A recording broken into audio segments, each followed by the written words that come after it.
चक्रवर्ती सम्राट अशोक, परम पूज्य बाबा साहब डॉक्टर अंबेडकर और नागपुर की दीक्षा भूमि पर आप सभी क्रांतिकारी धम्म उपासक धम्म मित्र, आप लोगों की ये जनसैलाब, आपकी भावना महाबोधि महाविहार को मुक्त कराने के लिए आपकी ये ऊर्जा, ये ताकत, ये जाहिर करती है कि आपने संकल्प कर लिया है, आपने निश्चय कर लिया है कि ये लड़ाई अब तब रुकेगी जब महाबोधि महाविहार ब्राह्मणों से खाली करा लिया जाएगा।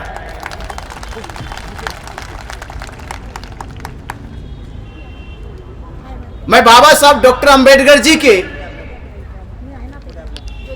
उस पावन धरती पे आज खड़ा हूं, जिस धरती का इतिहास महाबोधि महाविहार से जुड़ा हुआ है। महाबोधि महाविहार वो पावन धरती है जिस धरती पे सिद्धार्थ गौतम संबोधि को प्राप्त करते हैं, धम्म की उपलब्धि प्राप्त करते हैं, संसार को धम्म का उदय, कल्याण मैत्री धम्म मिलता है। और परम पूज्य बाबा साहब डॉक्टर अंबेडकर,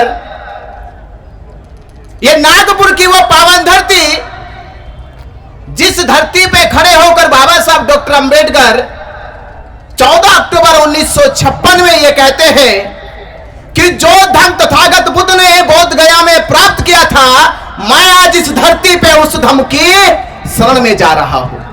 ये वो धरती है और ये संबंध है बोध गया और दीक्षा भूमि नागपुर का। बाबा साहब डॉक्टर अंबेडकर ने क्यों धम्म की दीक्षा ली, इसके लिए एक लाइन समझिएगा कि लूटी संस्कृति हमारी दासहीन बनाया था। यह संस्कृति का आंदोलन, यह विरासत को बचाने का आंदोलन, यह बहुजनों की अस्मिता को वापस लाने का आंदोलन, कि लूटी संस्कृति हमारी दासहीन बनाया था, बहू बेटी और बच्चों को घर के बाहर जलाया था, आंखों से टपके आंसू कोई फरियाद सुन ना पाया था, और होता रहा शोषण हमारा, होता रहा शोषण हमारा। इस धरती पे कोई अल्लाह ईश्वर देवी देवता भगवान ना आया था, कोई नहीं आया था। इस समाज पे जब शोषण हो रहा था, जब इसकी अस्मिता को लूटा जा रहा था, जब इसकी विरासत पे कब्जा किया जा रहा था, तब कोई नहीं आया। कौन आया? किसने जन्म लिया? कि लिया जन्म भीम ने जगत में पढ़ लिख कर अनूठा ज्ञान पाया था।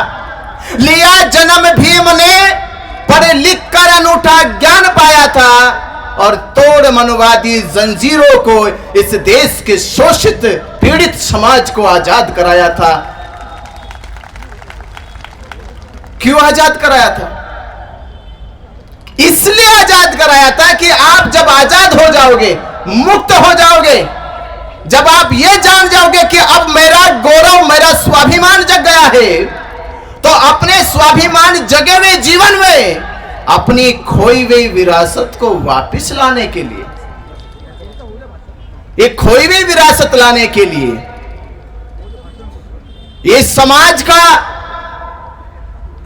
अगर अस्तित्व जिंदा रहेगा, इस देश में देश की पहचान अगर जिंदा रहेगी, ये मैं आपसे पूछ रहा हूं, अगर आपकी शिक्षा, आपके संस्कार, आपकी संस्कृति, आपकी सभ्यता अगर आप नहीं बचा सके, अगर आप नहीं बचा सके, तो आपके जीवन का अस्तित्व समझ लो मर चुका। अगर आप अपनी अस्मिता को नहीं बचा सके, अपनी शिक्षा को नहीं बचा सके, अपनी धरोहर को नहीं बचा सके, तो हमारे जीवन का अस्तित्व मर चुका है। इससे बड़ा हमारे जीवन में क्या आंदोलन होगा, क्या मकसद होगा, क्या उद्देश्य होगा कि आप उस पावन पवित्र धरती को जिस धरती पे बुद्ध ने संबोधि को प्राप्त किया और पूरे संसार को दुख मुक्त करके निर्वाण के मार्ग पे ले चले, आज वो पावन धरती महाबोधि महाविहार ये जगे हुए समाज से गुहार लगा रही है कि मेरी अस्मिता को बचा लो, मेरी अस्मिता को बचा लो। 135 साल से लगातार वो पंडे पुरोहित महाबोधि महाविहार की गरिमा को, महाबोधि महाविहार के सम्मान को ये वर्षों से कलंकित करने का काम कर रहे, अतिक्रमण करने का काम कर रहे, और हम हाथ पे हाथ रखे देखे जा रहे, देखे जा रहे। ये कब तक चलेगा, कब तक हम देखेंगे? अरे आप याद करो, जब सिद्धार्थ गौतम कपिल वस्तु से निकले कि मैं एक ऐसे ज्ञान की खोज में निकल रहा हूं कि जब वो ज्ञान मुझे प्राप्त हो जाएगा संसार के सदा सदा के दुख समाप्त हो जाएंगे।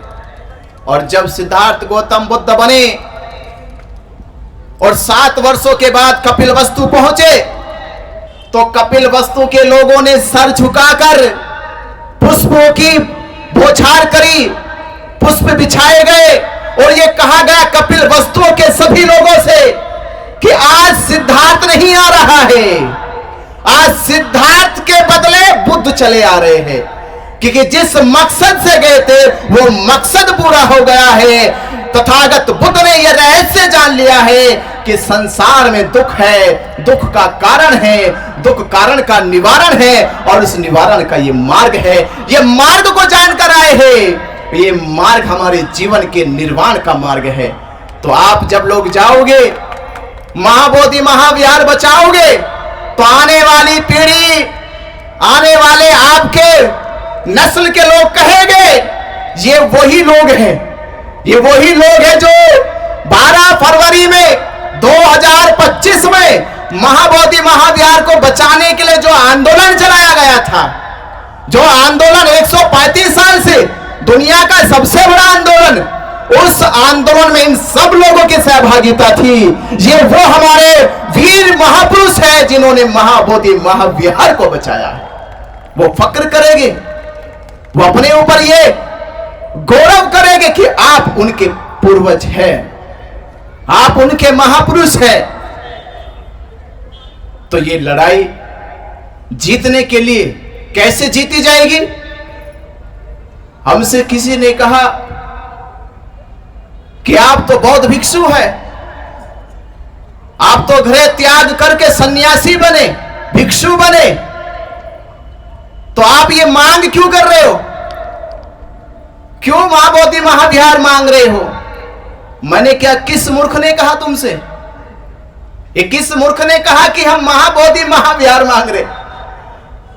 महाबोधि महाविहार मांगा नहीं जा रहा, बल्कि बचाया जा रहा। ये मांगने की लड़ाई नहीं है, ये बचाने की लड़ाई है। किससे बचाने की लड़ाई है? ये बचाने की लड़ाई है कि महाबोधि महाविहार वो पावन पवित्र, वो ज्ञान का प्रतीक, शांति का प्रतीक, मैत्री का प्रतीक है, और उस प्रतीक को ये पंडे पुरोहित पिंडदान करके, श्राद्ध करके, पिंडा परा के उसकी गरिमा को भंग करने का काम कर रहे। हम इन पाखंडियों से बचाना चाहते महाबोधि विहार को। हम महाबोधि महाविहार को, जो पूरी दुनिया इस श्रद्धा से दान देती है कि महाबोधि महाविहार में गया दान वहां के बौद्ध भिक्षुओं को प्रशिक्षित करेगा, वहां के बौद्धों के लिए कॉलेज यूनिवर्सिटी बनेगी, वहां के बौद्धों को धर्म प्रचार प्रसार करने के लिए सुविधा मुहैया कराई जाएगी। पर आपके इस धर्म प्रचार प्रसार के रथ को रोकने के लिए इन्होंने 1949 में महाबोधि महाविहार के ऊपर यह एक्ट बनाया, जबकि भारत में ना तो मस्जिद पे एक्ट बनाया गया, ना मंदिर पे एक्ट बनाया गया, ना गुरुद्वारे पे एक्ट बनाया गया, ना चर्चों पे एक्ट बनाया गया। ये महाबोधि महाविहार पैक्ट इसलिए बना दिया गया क्योंकि बाबा साहब डॉक्टर अंबेडकर ने 1935 में कहा था, मैं हिंदू धर्म में पैदा हुआ, ये मेरे वश की बात नहीं थी, पर मैं इसमें मरूंगा नहीं। ये लोगों को खतरा लगने लगा, ये तो जन सैलाब आने वाला है, सुनामी आने वाली है। धीरे धीरे इन्होंने एजेंसी लगाई अपनी खुफिया कि पता करो ये बाबा साहब अंबेडकर हिंदू धर्म छोड़ रहे हैं, हिंदू धर्म को त्याग रहे हैं, तो ये कहां जाएंगे, किधर जाएंगे? तो किसी ने कहा कि बाबा साहब डॉक्टर अंबेडकर जी का लगाओ बुद्ध के धम्म की ओर है, बुद्ध के धम्म की ओर है। इन्होंने पहले शिकंजा कस लिया, फिर इन्होंने शिकंजा कस लिया कि बुद्ध के धम्म का केंद्र क्या है? महाबोधि महाविहार बौद्ध गया है, कि बौद्ध गया पर कब्जा कर लो, और जब बौद्ध गया पे कब्जा हो जाएगा तो इनके धर्म प्रचार का जो रथ है वो रुक जाएगा, वो गति नहीं करेगा।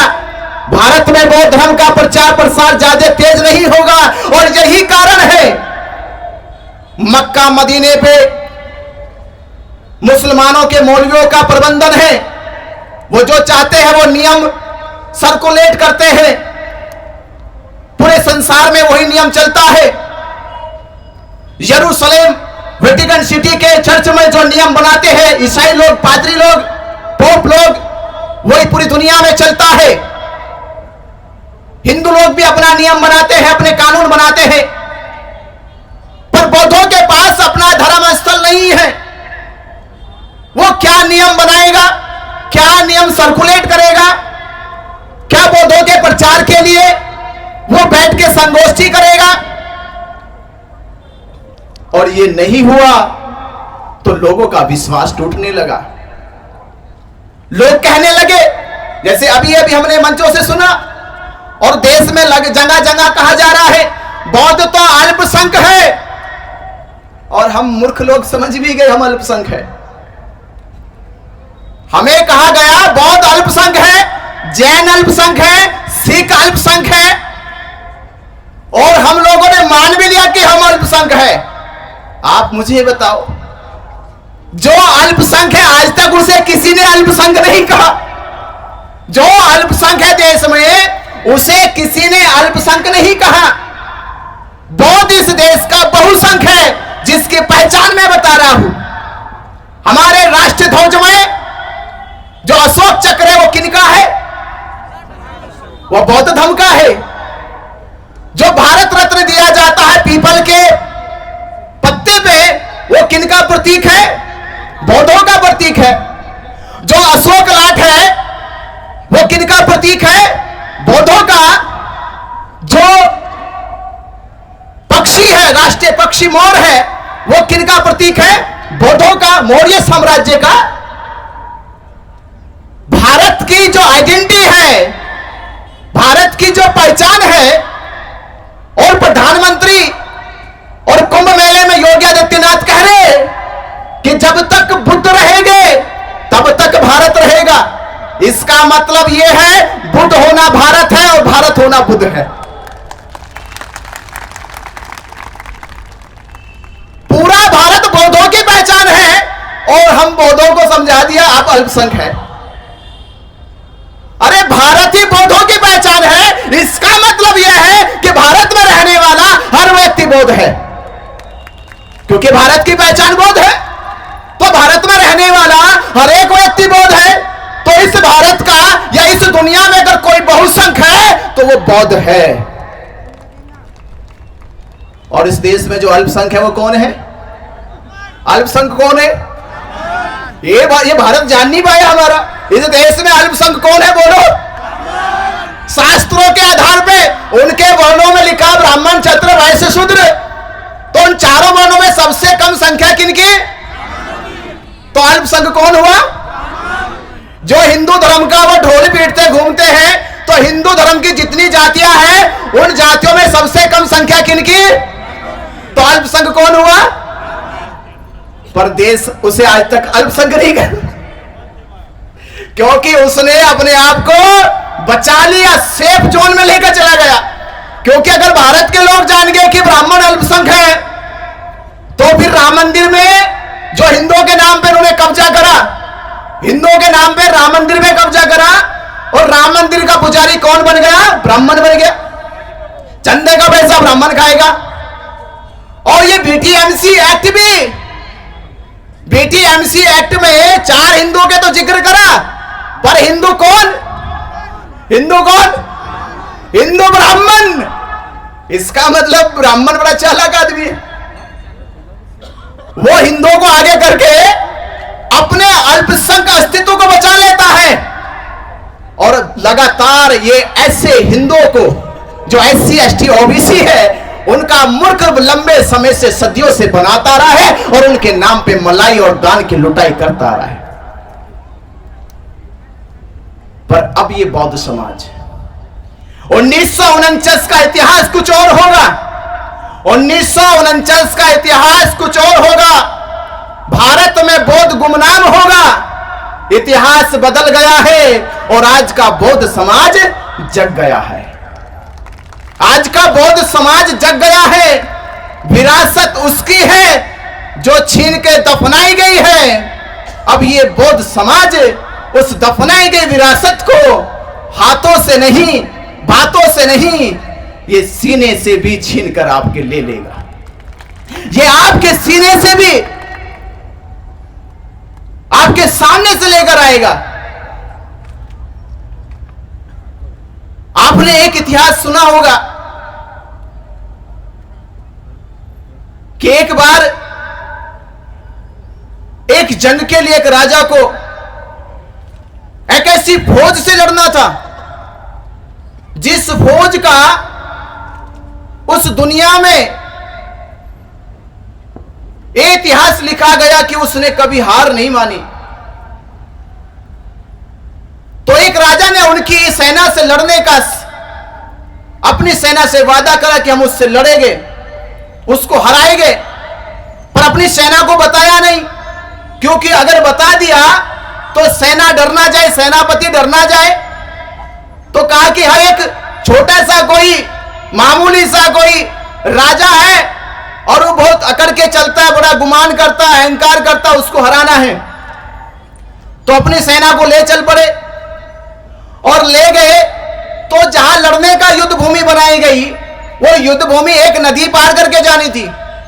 तो नदी पार करी गई नाव से, और जब नदी पार की गई और नदी पार करके जब बोर्ड देखा तो उस बोर्ड पे लिखा था, दुनिया का सबसे खूंखार राजा के युद्ध भूमि में पहुंच गए हो, इसे हराना मुमकिन ही नहीं, नामुमकिन है।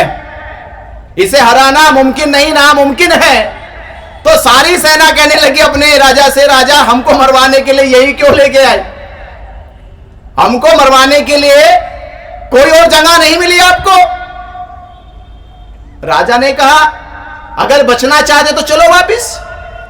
तो जैसे वापिस चले तो राजा ने पहले जो नाव से आए थे वो नाव सब खोल के नदी में बहा दी थी। सारी नाव नदी में बहा गई। नदी में पानी गहरा था और गहरे पानी के साथ साथ बड़े बड़े मगरमच्छ भी थे। तो राजा ने कहा देखो, मरना दोनों जगह है, लड़के मर लो या भाग के मरो। या तो लड़के मरो या पीछे पीठ दिखा के भाग के मरो।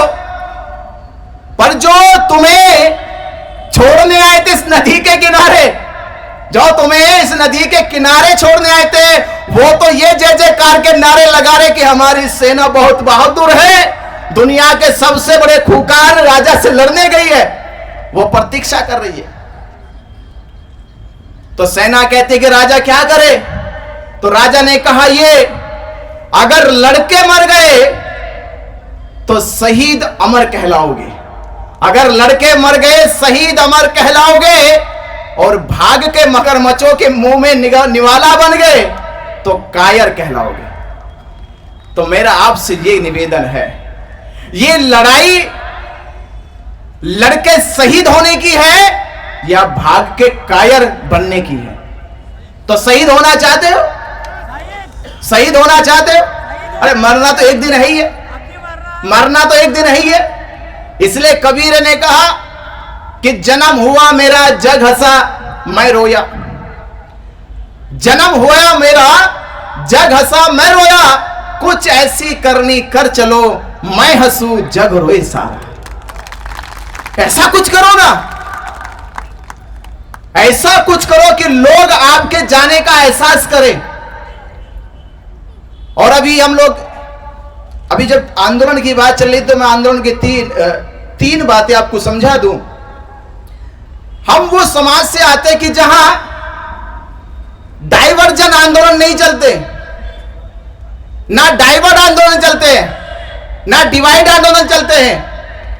हमारे आंदोलन के लिए तीन बातें बहुत प्रमुख है, जिसकी सफलता का मैं पिछले कुछ वर्षों में उदाहरण बताऊंगा। एक तारीख आंदोलन की सफलता के लिए हमारी क्या होनी चाहिए? एक तारीख, एक साथ और एक मुद्दे पे आवाज बुलंद होनी चाहिए, एक मुद्दे पे ही बस। तो एक तारीख कौन सी आ रही है? किसको याद है? कौन सी तारीख? बोले याद होगी सबको।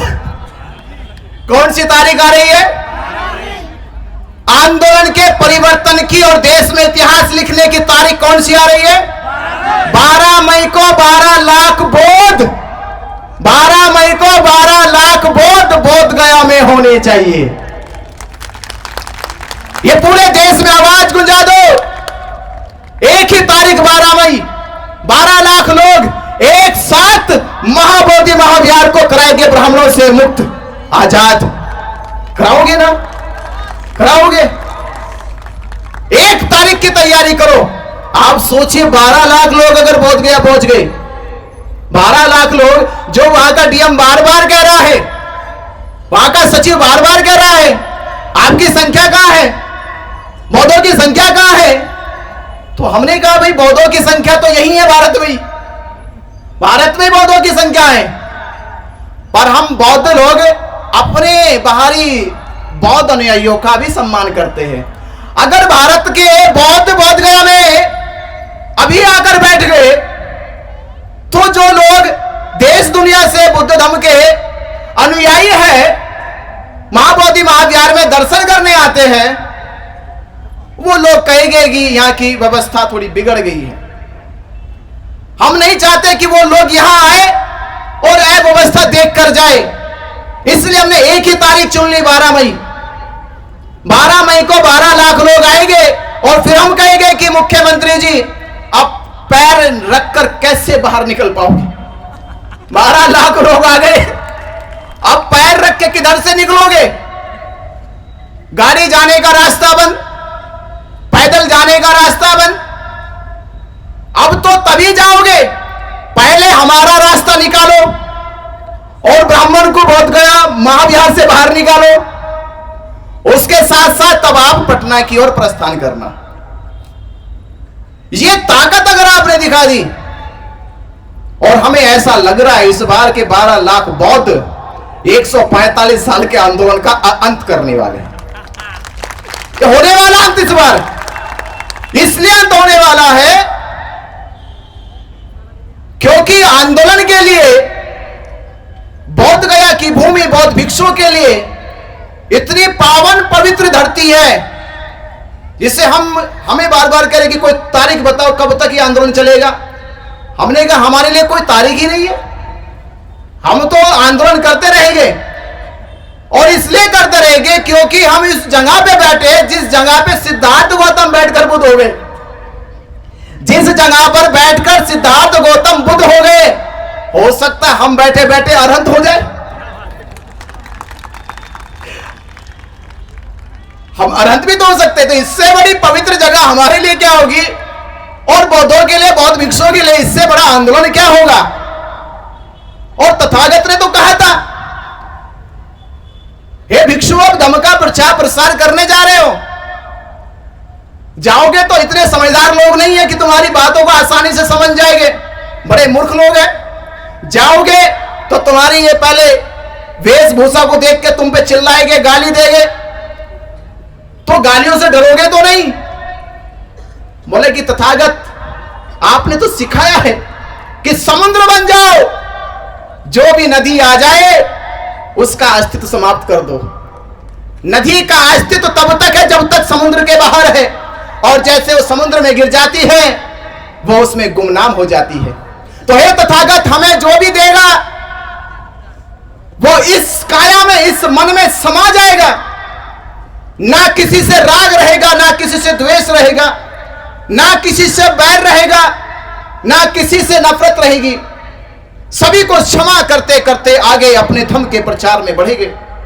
तथागत कहते हैं अगर ये लोग और भी पागल हो गए, उन्होंने आपको दौड़ाना, मारना शुरू कर दिया लाठी डंडे से, बोले तथागत हम मार से मारने से भी नहीं डरे, हम मार के मारने से नहीं डरे, मार भी हमारे प्रज्ञा के सामने नतमस्तक होके पराजित होकर वापस लौट आई, तो इनकी मार से हमारे ऊपर कोई प्रहार होने वाला नहीं है, कोई असर होने वाला नहीं है। तथागत ने कहा तो आखिरी और बात कहूंगा, अगर उन्होंने आपको जान से ही मार दिया, आपके प्राण ही ले लिए, तो बौद्ध भिक्षु ने कहा हे तथागत, इस जीवन का उद्देश्य पूरा हो जाएगा। जन्म लेना है तो मरण निश्चित है, और मेरे जीवन का यह उद्देश्य था कि मैं धम्म के मार्ग पे चारिका करते करते, धम्मवाणी को बोलते बोलते, बुद्धवाणी को बोलते बोलते, अगर मेरे प्राण चले जाए, ये प्राण जाने का मेरे जीवन का सबसे बड़ा लाभ यह होगा कि मैंने धम्म बोलते बोलते प्राणों को त्याग दिया है। धम्म बोलते बोलते, नहीं तो लोग हॉस्पिटल में रोते रोते त्याग देते हैं, तो मैं हॉस्पिटल में रोते रोते प्राण नहीं त्यागूंगा, मैं तड़पते तड़पते प्राण नहीं त्यागूंगा, मैं बुद्धवाणी बोलते हुए, बुद्ध घोष करते हुए, महाबोधि महाविहार को मुक्त करते करते अगर प्राण चले जाए तो इससे बड़ा मेरे जीवन में और निर्वाण क्या होगा। तो मैं आप इस कड़ी को हमें आगे बढ़ाना है। एक साथ, एक तारीख और एक ही मुद्दा कि महाबोधि महाविहार मुक्त करो, बीटीएमसी एक्ट रद्द करो। Mahabodhi Mahavihara, Mahabodhi Mahavihara, Mahabodhi Mahavihara, BTMC act, BTMC act, BTMC act रद्द करो। बस यही मांग हमारी 12 मई को 12 लाख लोगों की एक साथ होनी चाहिए। आप जीत जाओगे, सचमुच कह रहा हूं कि जीत जाओगे। और इस आंदोलन को ऐसा आंदोलन बनाओ कि लोग आपसे इतिहास जब लिखे और कहे कि बौद्धों से बड़ा आंदोलन इस देश में किसी ने नहीं चलाया। मजबूत करो अपने आंदोलन को, हर एक तरह से मजबूत करो, ताकत के साथ लड़ो, निराशा से मत लड़ो कि निराशा से आंदोलन जीते जाएंगे। आंदोलन जीते जाएंगे पूरी ताकत से, पूरी शक्ति से, पूरे हौसले से, पूरे जज्बे से। कभी कभी आपका जज्बा ही सामने वाले को बिना लड़े हरा देता है। तो ऐसा जज्बा अपने अंदर पैदा कर दो कि दुश्मन आपके जज्बे को देखकर ही हार मान जाए और महाबोधि महाविहार को पहले ही खाली करके भाग जाए। तो आपकी ये तैयारी, और मैं हकीकत बात ये बता दूं कि महाराष्ट्र वो प्रदेश है, सच में ये मुझे अब समझ में आया कि महाराष्ट्र नाम क्यों रखा। ये तो चलो आप जानते, मैं और बड़ी बात बता रहा हूं कि महाराष्ट्र क्यों रखा, क्योंकि राष्ट्र होता है। बोले राष्ट्र के ये सारे 28-29 राज्य राष्ट्र है, और इन सबके ऊपर, इन सबके ऊपर महाराष्ट्र है। तो महाराष्ट्र इसलिए सिद्ध कर दिया उन्होंने। पिछले आंदोलन में देखा हमने, जैसे इतिहास पढ़ा उतने तो हम बड़े नहीं थे, पहले देखा कि महाराष्ट्र के लोग ये आंदोलन चला रहे थे, और इस बार तो हमने आंखों से देख लिया कि महाबोधि महाविहार की लड़ाई 80% महाराष्ट्र के लोग लड़ रहे हैं। इसके लिए मैं तहे दिल से आप लोगों का बहुत बहुत साधुवाद, धन्यवाद करता हूं। सच में आप लोगों के भीतर बाबा साहब डॉक्टर अंबेडकर जी का स्वाभिमान जीवन जिंदा है। सच में आपने इस चीज सच में भारत के और बुद्धिस्टों को और अंबेडकरवादियों को बता दिया कि वाकई महाराष्ट्र के बगैर कोई भी लड़ाई हम लोग जीत नहीं सकते। सच में आप लोग वीर हो, बाबा साहब के सच्चे सपूत और वीर हो। आपने सुना, और हम यही फिर अपील करेंगे 12 मई को 12 लाख 12 मई को 12 मई को 12 मई को 12 लाख बोध गया होने चाहिए। जय भीम, नमो बुद्धाय। और आप अपना सपोर्ट सहयोग जरूर करके जाए। नमो बुद्धाय।